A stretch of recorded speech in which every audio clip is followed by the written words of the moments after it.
Hello friends, मैं अर्चना स्वागत करती हूँ आपका मेरे चैनल में। उस खूबसूरत और हसीन रात में रोहन और उसके दोस्तों के साथ क्या हुआ था, मेरी स्वरचित कहानी चांदनी रात में नौका विहार के बात उस अंधेरी और तूफानी रात की है जब रोहन बहुत उत्साहित था। रोहन और उसके चार दोस्त हिमांशु, अभिनव, कुणाल और अथर्व आज नौका विहार करने वाले थे। कई हफ्तों के बाद सभी दोस्तों ने एक साथ समय बिताने का प्रोग्राम बनाया था और वे इस मौके को मिस नहीं करना चाहते थे। उन्होंने कुछ नाश्ता और कुछ पानी की बोतलें साथ में रखी और चांदनी रात में नौका विहार करने के लिए निकल पड़े। आसमान में बादलों के झुंड आपस में एक दूसरे से बातें करते हुए मानो बरसने को आतुर जान पड़ते थे। तूफान हवा के तेज थपेड़ों के माध्यम से अपने आने की सूचना देने लगा। तभी आसमान में बिजली चमकी और दूर बादलों की गरगराहट सुनाई दी। मौसम के मिजाज को समझकर रोहन और उसके दोस्त डरे हुए जान पड़ रहे थे, लेकिन अपने डर को हंसी मजाक करके इग्नोर करने की कोशिश भी कर रहे थे, क्योंकि तब तक वे पानी के बहाव को कम कर चुके थे। उनकी नौका पानी के बीचों बीच आ चुकी थी, लेकिन उन्हें जल्द ही स्थिति का एहसास हो गया कि वे खतरे से घिर गए हैं। मौत उनके सिर पर थी। तूफान बद से बदतर हो चला था। रात के अंधेरे में उन्हें रास्ता नहीं सूझ रहा था। वे समुद्र में खो चुके थे। अब उनकी घबराहट बाहर आने लगी थी।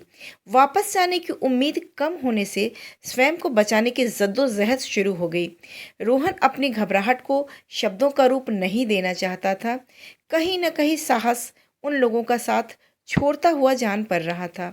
तभी उन्होंने कुछ दूरी पर एक छोटे से द्वीप को देखा।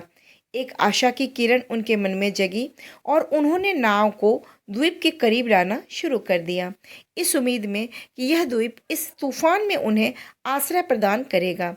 द्वीप ठंडे कोहरे की मोटी परत से ढका हुआ संदिग्धता का एहसास करा रहा था, मगर उनके पास कोई विकल्प नहीं था। वे जैसे ही द्वीप पर उतरे, उन्होंने कुछ ऐसा देखा कि उनका खून जमता हुआ महसूस होने लगा।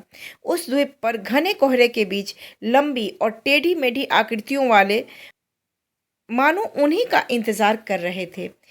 ऐसे डरावने और अजीब प्राणियों को उन्होंने कभी नहीं देखा था। वे जान चुके थे कि वे खतरों से घिर गए हैं। उन आकृतियों ने रोहन और उसके दोस्तों पर हमला कर दिया। इन चारों ने भी उनका मुकाबला किया, लेकिन उन राक्षसों से इनका कोई मेल न था।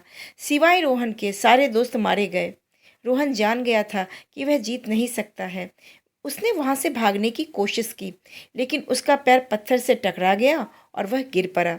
तभी उन आकृतियों ने उसे घेर लिया और उसे मारने जा ही रहे थे कि रोहन जोर जोर से मदद की गुहार लगाने लगा। इतने में उसकी नींद टूट गई। उसने देखा वह बिल्कुल सुरक्षित अपने बिस्तर पर लेटा हुआ है।